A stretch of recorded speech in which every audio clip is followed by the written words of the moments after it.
Recording by Paul Adams.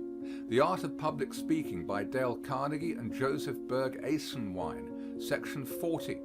Appendix D. Speeches for Study and Practice. Alton B. Parker. The Call to Democrats. From a speech opening the National Democratic Convention at Baltimore, Maryland, June 1912. It is not the wild and cruel methods of revolution and violence that are needed to correct the abuses incident to our government as to all things human. Neither material nor moral progress lies that way.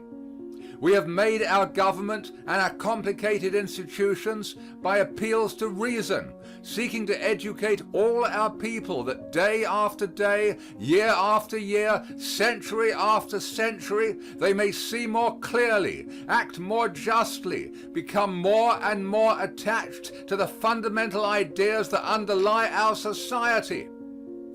If we are to preserve undiminished the heritage bequeathed us and add to it those accretions without which society would perish, we shall need all the powers that the school, the church, the court, the deliberative assembly, and the quiet thought of our people can bring to bear.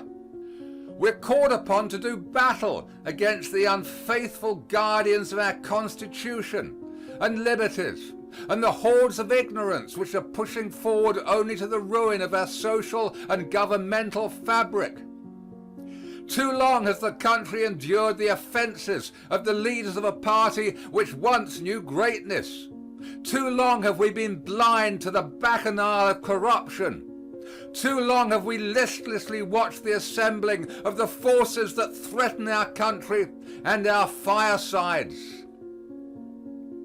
The time has come when the salvation of the country demands the restoration to place and power of men of high ideals who will wage unceasing war against corruption in politics, who will enforce the law against both rich and poor, and who will treat guilt as personal and punish it accordingly.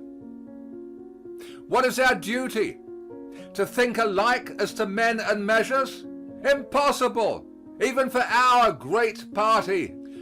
There is not a reactionary among us. All Democrats are progressives. But it is inevitably human that we shall not all agree that in a single highway is found the only road to progress, or each make the same man of all our worthy candidates his first choice. It is possible, however, and it is our duty to put aside all selfishness, to consent cheerfully that the majority shall speak for each of us, and to march out of this convention shoulder to shoulder, intoning the praises of our chosen leader.